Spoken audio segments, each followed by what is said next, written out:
There's an abnormally healthy population of hematopoietic progenitor stem cells. He did it? It's significant. He's succeeded in optimizing enough telomerase activity to potentially add 10 years to his natural life. Well, assuming he doesn't subtract about 50, there's already an autoimmune reaction that mimics Hirschsprung's. Who knows what else he did? What if this is the opposite of an autoimmune condition? What if he's done something that lowers his resistance to infection? Then we'd be seeing more opportunistic infections of the lungs and skin. If you lived another 1,000 years, would you be with the same person at the end as at the beginning? No. No, if you assume monogamy.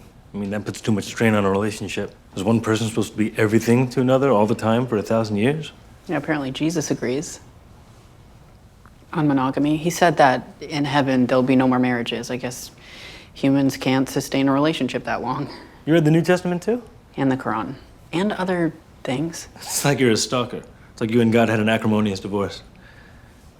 What if he caused neurofibromatosis? Microscopic tumors forming on the nerve sheath? Impossible, but there'd have been some evidence of Schwann cell growth around his colon. Would you still love your wife in 1,000 years? You have 3 answers. That should be enough. Hark's marriage failed in far less time, and Enrique doesn't even try. Asher is a unknown quantity. You're committed. You've made promises. I've made promises based on an understood human lifespan, Murphy. Most likely diagnosis is autoimmune polyneuropathy. It damaged the enteroganglion nerve and led to the perforation. Start him on steroids and immunosuppressants. Dr. Andrews, so you wouldn't have gotten married if you thought it would be forever. You expect all relationships to fail over time. It's just a question of how long. I love her now. I intend to love her as long as I live.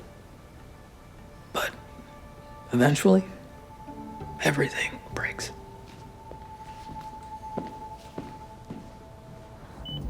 He reported widespread bilateral pain, then he keeled over. BP dropped to 80 over PAL. I'll order a vasopressor. Already did. Good. We need an EKG, CBC, and chest images, and a new diagnosis. Whatever he caused with CRISPR, it's not just neuropathy. Something else is killing him.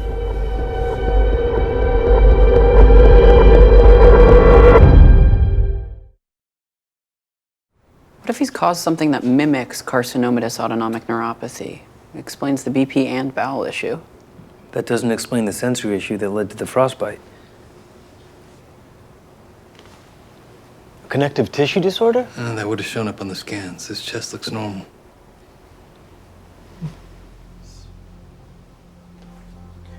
Maybe we can't think of the answer because there is no answer. We keep trying to jam it into these categories we know, the diseases that we know. But this never existed before. He created a new combination of genetic code that means a new combination of symptoms. So we shouldn't be looking at what fits the picture, but at what's closest to the picture so we can at least figure out a treatment. And what it's closest to is amyloidosis. This isn't an autoimmune neuropathy, so the nerves must be under attack by something else. Something like amyloid disease could leave deposits along the nerves, causing the symptoms we've seen. Where do we look for those deposits? The spleen.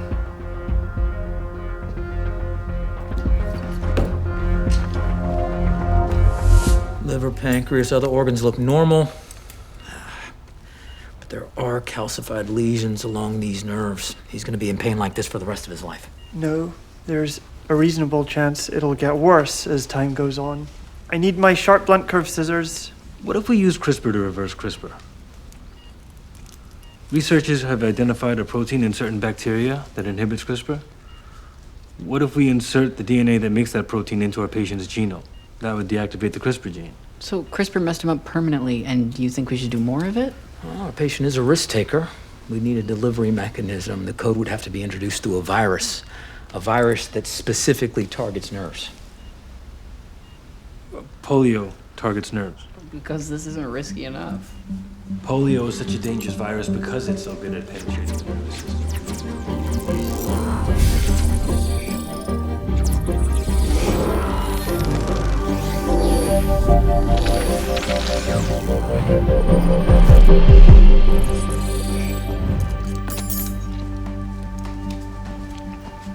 Dr. Murphy? You took drugs for boobs? girl on YouTube said it would make them bigger. Phytoestrogens used in herbal remedies can cause swelling in breast tissue, but there are potentially dangerous side effects. What the hell were you thinking? I didn't know it would make me sick. I got tired of hearing the boys on the men's team talking about women with curves. What if it showed up on a drug test? What if you got banned from the Olympics? It's natural. It doesn't mess with performance. Other girls... I don't care about other girls, and I didn't think that you cared about other girls. Are you... I can't believe that you're willing to risk everything for something so childish. It's not childish. I give a lot to my sport. I just wanted something for me. You're not an adult.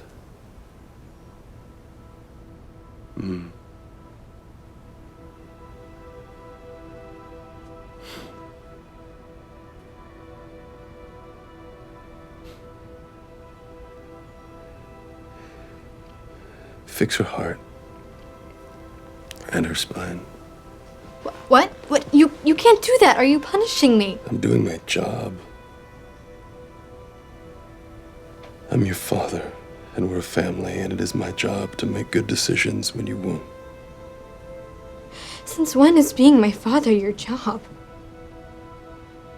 We never do anything but talk about gymnastics, not even Mom. If you didn't think I needed my father after she died, why start now? Daria,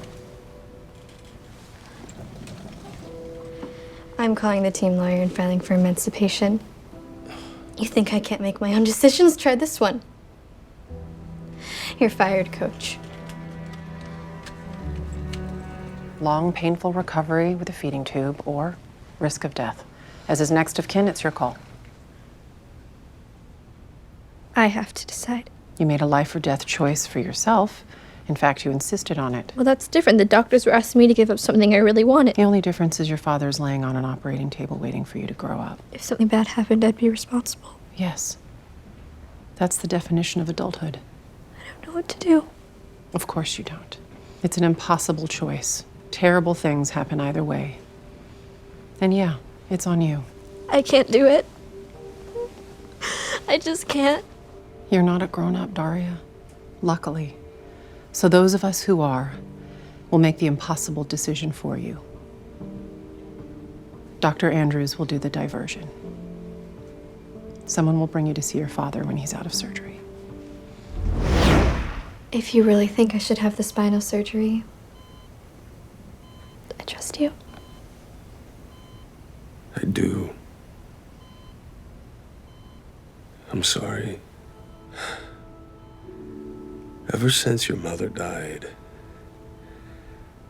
I've been scared.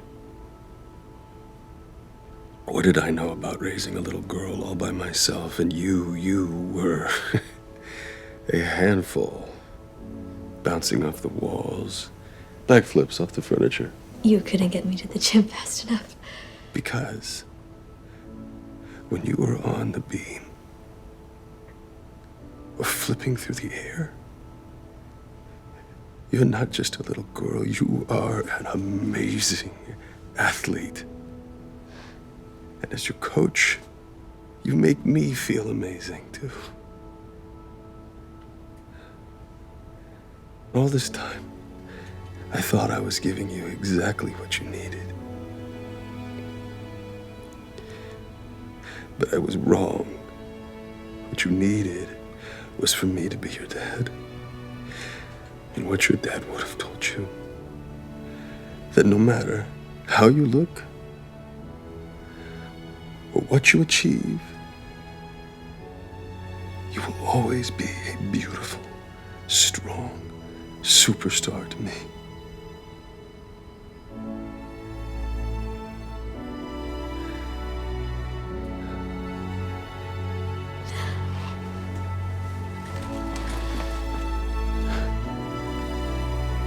Thanks, Dad.